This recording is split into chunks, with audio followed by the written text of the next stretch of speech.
I'm going to turn our attention to law, and my understanding of law in this context is it legitimizes the application of physical force.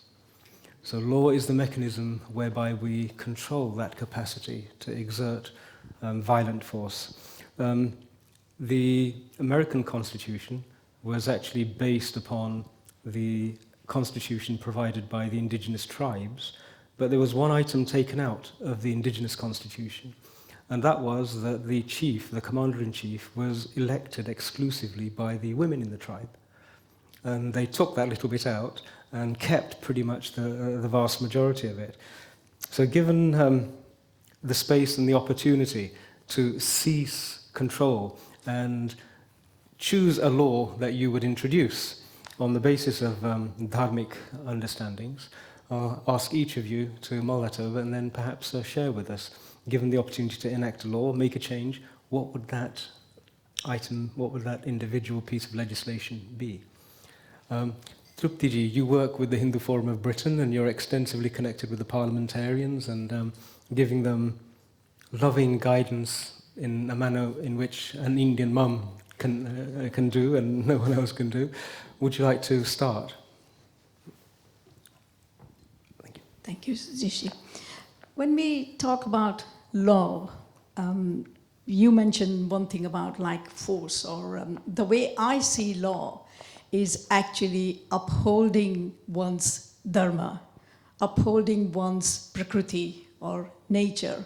Because if we go back to ancient times, Chanakya, actually, or Guru Chanakya wrote quite amazing amount of literature on law and how everything should be governed, because law is the governance, and which is what the Modi ji is trying to bring back into our governments and our society.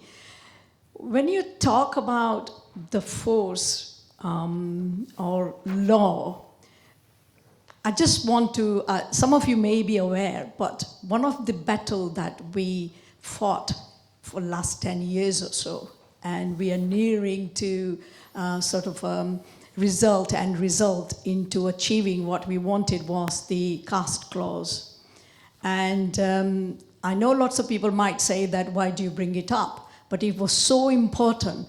When you look at the some of the parts of India and how people change their history. Recently watched a biopic on Swami Ramdev ji, and his people are Yadav. He was from Yadav Kul. Mm-hmm. And they were considered as a people from the scheduled caste, the Pichdi Jati.